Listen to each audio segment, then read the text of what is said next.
समस्या की deadline headline news बिंदास बेधड़क बोल।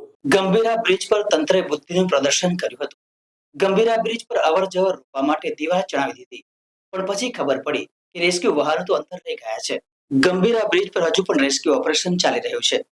અત્યાર સુધીમાં 20 મૃતદેહોને બહાર કાઢવામાં આવ્યા છે અને હજુ પણ નરસિંહપુરા ગામના ગુમ વિક્રમ રમેશ પઢિયારને શોધવા માટે બચાવ કામગીરી ચાલુ છે. ગુમ થયેલા વ્યક્તિને શોધવા માટે બચાવ ટીમો રબર બોટ અને અન્ય જરૂરી સાધનોનો ઉપયોગ કરીને શોધખોળ કરી રહી છે. નાના વાહનોના કાટમાળને પણ નદી કિનારે ખેંચી લાવવામાં આવ્યો છે. પોલીસ, આરએનબી અને અન્ય એજન્સીઓ ઘટના સ્થળે હાજર છે. વડોદરા જિલ્લાના અભણ અને અનગઢ તંત્રનો ફરી એક વખત બોલતો પુરાવો સામે આવ્યો છે. આરએનબી વિભાગે વાહનોની અવરજવર રોકવા માટે ગંભીરા બ્રિજ પર દિવાલ ચણાવી દીધી છે. રેસ્ક્યુ કરનાર વાહનો અંદર હોવા છતાં દિવાલ ચણી બુદ્ધિનું પ્રદર્શન કર્યું છે. નકરોડ તંત્રના કારણે હવે ફરીથી દિવાલ તોડવાની ફરજ પડશે.